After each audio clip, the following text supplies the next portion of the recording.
다같이 신앙 고백드립니다. 전능하사 천지를 만드신 하나님 아버지를 내가 믿사오며 그 외아들 우리 주 예수 그리스도를 믿사오니 이는 성령으로 잉태하사 동정녀 마리아에게 나시고 본디오 빌라도에게 고난을 받으사 십자가에 못 박혀 죽으시고 장사한 지 사흘 만에 죽은 자 가운데서 다시 살아나시며 하늘에 오르사 전능하신 하나님 우편에 앉아 계시다가 저리로서 산자와 죽은 자를 심판하러 오시리라. 성령을 믿사오며 거룩한 공예와 성도가 서로 교통하는 것과 죄를 사하여 주신 것과 몸이 다시 산 것과 영원히 산 것을 믿사옵나이다. 아멘. 함께 은혜 나눌 하나님 말씀은 신약성경 마태복음 16장 21절로부터 24절까지의 말씀을 함께 보도록 합니다. 신약성경 27면에 있습니다. 마태복음 16장 21절로부터 24절까지의 말씀입니다. 다 찾으신 줄 알고 제가 봉독해 올립니다. 이때로부터 예수 그리스도께서 자기가 예루살렘에 올라가 장로들과 대제사장들과 서기관들에게 많은 고난을 받고 죽임을 당하고 제3일에 살아나셔야 할 것을 제자들에게 비로소 나타내시니 베드로가 예수를 붙들고 항변하여 이르되 주여 그리 마옵소서 이 일이 결코 주께 미치지 아니하리이다. 예수께서 돌이키시며 베드로에게 이르시되 사탄아 내 뒤로 물러가라. 너는 나를 넘어지게 하는 자로다. 내가 하나님의 일을 생각하지 아니하고 도리어 사람의 일을 생각하는도다 하시고 이에 예수께서 제자들에게 이르시되 누구든지 나를 따라오려거든 자기를 부인하고 자기 십자가를 지고 나를 따를 것이니라. 아멘. 나를 따라오려거든 이라는 제목으로 함께 은혜를 나누고자 합니다. 불과 이제 몇 주 전 설교했던 본문이기도 하고요. 이 부분에 대해서 이제 나누고자 하는 것은 명쾌합니다. 자기 십자가라는 부분이죠. 주님은 여기서 우리에게 한 가지 뜻밖의 제안을 합니다. 나를 따라오려거든 이라는 제안이죠. 주님이 이미 제자를 불렀어요. 그리고 제자들이 모였습니다. 그리고 동고동락하면서 많은 시간을 주님과 함께 보냈는데 주님께서 그들에게 있어서 새로운 사역의 전환점을 보여주는 거예요. 뭐냐면은 사역을 통해서 그들은 주님과 함께 다니며 대접을 받았고 기적을 경험했고 또 사람들도 칭송받으며 많은 사람들이 아마도 주님의 제자가 된 것에 대해서 정말 부럽다. 어떻게 저 같은 훌륭한 선생님과 함께 다닐 수 있겠는가. 이런 생각했겠습니다만은 주님께서 여기서 뜻밖에도 고난을 당해야 되는 것에 대해서 이야기를 한 것이죠. 제자들은 당혹스러웠을 것이고 베드로는 여기에 대해서 항변합니다. 주여 그리하지 마옵소서. 그런데 주님께서 제자들에게 이야기하시는 흔히 말하는 제자도 너희가 나를 따르려고 하면 내가 겪게 되는 그 고난에 대한 것을 너희도 겪어야 된다. 자기 십자가를 져야 된다. 이것을 언급하게 된 것이었어요. 우리는 기독교 복음의 환상에 대해서 잘 알아요. 뭐냐면 하나님의 복에 대해서 이야기하니까 하나님의 복과 사람의 복이 막 겹쳐지는 거예요. 장수하는 것, 부자가 되는 것, 권력을 잡는 것, 사람들 위에 군림하는 것, 소위 말하는 성공하는 것. 그래서 다른 사람들이 우러러볼 수 있는 그와 같은 훌륭한 위인이 된 것. 이런 것을 생각하게 된 것이죠. 실질적으로 우리가 성경을 통해서 하나님 나는 다윗과 같이 되고 싶어요. 나는 아브라함과 같이 되고 싶어요. 나는 요셉과 같은 사람이 되고 싶어요. 나는 훌륭한 그와 같은 지도자, 훌륭한 제사장, 훌륭한 선지와 같이 이와 같은 높은 데에 군림하기를 원해요. 라는 것이 사람들이 갖고 있는 모습이었어요. 그런데 주님께서 자신이 걸어가고자 하는 것은 같은 영웅의 길이 아니었다라는 거예요. 주님의 길은 부자도 아니었고 주님께서는 흔히 말하는 장수하는 그래서 좀 비겁하게 가늘고 길게 살아가는 그 같은 것도 아니었으며 주님께서는 사람들이 부러워할 만큼 성공 가도를 달린 것이 아니라 도리어 장로들과 대제사장들과 서기관들에게 핍박을 당하고 고난을 당하고 심문을 당하고 죽어야만 한다라는 것을 보여주고 있었죠.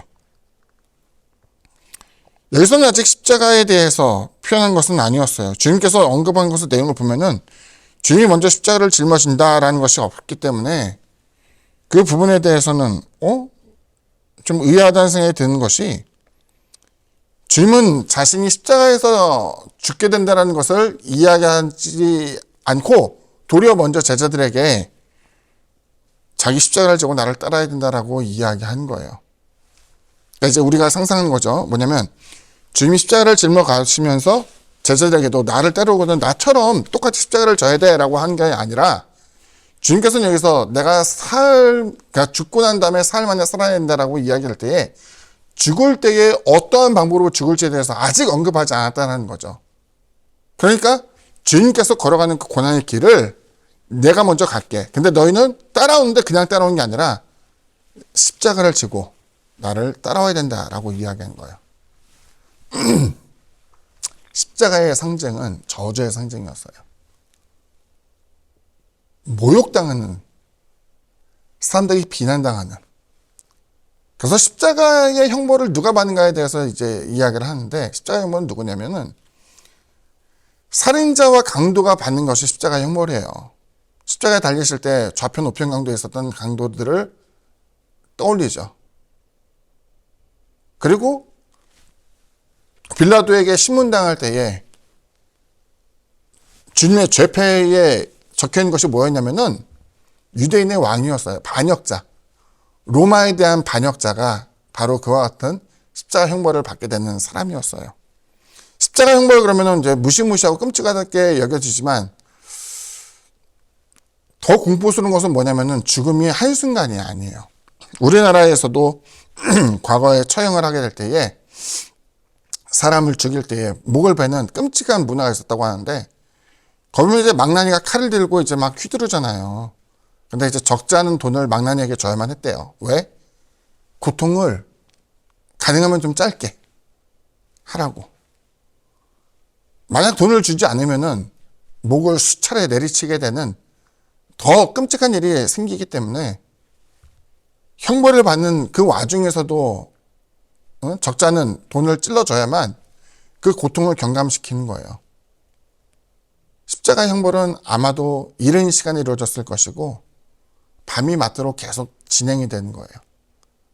달려있고, 주님의 경우는 옆구리에 창을 받으셨지만 보통의 경우는 그 사람이 죽을 때까지 계속적으로 기다리는 거예요. 때마침 이제 6월절이 되어서 안식일에 들어가기 때문에 그 모든 죽음을 빨리 끝내야 되기 때문에 몽체를 가지고 강도들의 다리뼈를 꺾었는데, 주님의 경우에는 어때요? 옆구리에 창을 받았기 때문에 물과 피를 쏟았다. 이미 죽은 지 한참 시간이 지난 것으로 여겨지는 그 같은 모습에서 이제 뼈를 꺾지 않는 것이 되었죠. 뼈를 꺾지 않는다는 것은 6월절 예식 가운데 하나예요. 양을 잡아서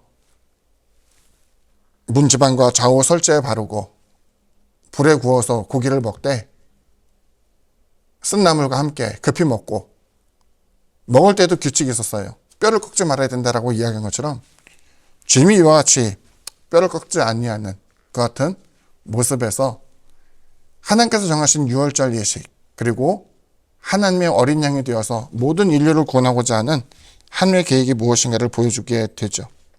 여기서 보게 되면 제자들에게 요구했던 것은 너희들은 사람으로부터 미움을 받게 된다는 거예요. 십자가를 짊어졌기 때문에.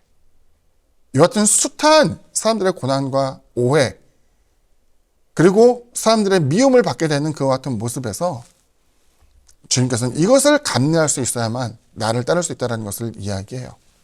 그냥 표현적으로 보여지게 되는 고난도 큰 것이겠지만 그 고난이 결코 명예롭지 않고 사람들로부터 조롱거리가 되고 사람들로부터 정말 배척당하게 되는 그 같은 소외됨 속에서도 주님 때문에 따라갈 수 있는 그것을 주님께서 이야기한 것이죠.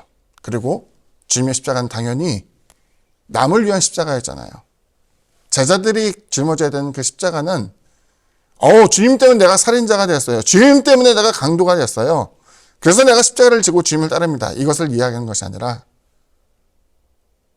타인의 허물과 타인의 잘못, 이것에 대한 대가를 내가 지불하는 그 같은 모습에서 주님께서는 이것이야말로 자기에게 합당한 것을 이제 이야기하고 있는 것이죠. 신앙은 본래 주님을 따라가야 되는데 고난당하는 주님을 따라가기보다는 너무 위에 있는 것을 바라봤어요. 영광을 원합니다. 출세를 원합니다. 성공을 원합니다. 그래서 높은 자리에 앉기를 원하는 것이죠. 그런데 그것이 신앙의 본질이 될 수는 없어요. 주님이 있는 그곳이야말로 누추하고 힘든 곳이야. 당연히 사람들이 다 미워하고 싫어하는 것이겠지만 주님이 만약 그곳에 계시다고 한다면 주님의 제자, 주님을 따르는 사람, 그리고 우리 신앙인들도 주님의 곁에 있어야 되는 것을 보여주고 있죠. 주님의 부활의 길은 십자가의 고난을 통과할 때 주어지게 되었고, 현재를 살아가는 우리에게도 주님께서는 우리가 연단되어질 것을 우리에게 보여주고 있습니다. 물론 우리가 신앙생활을 하면서 이미 연단이 끝난 사람도 있고 그 과정에 들어가는 사람도 있겠지만 때로는 주님과 같이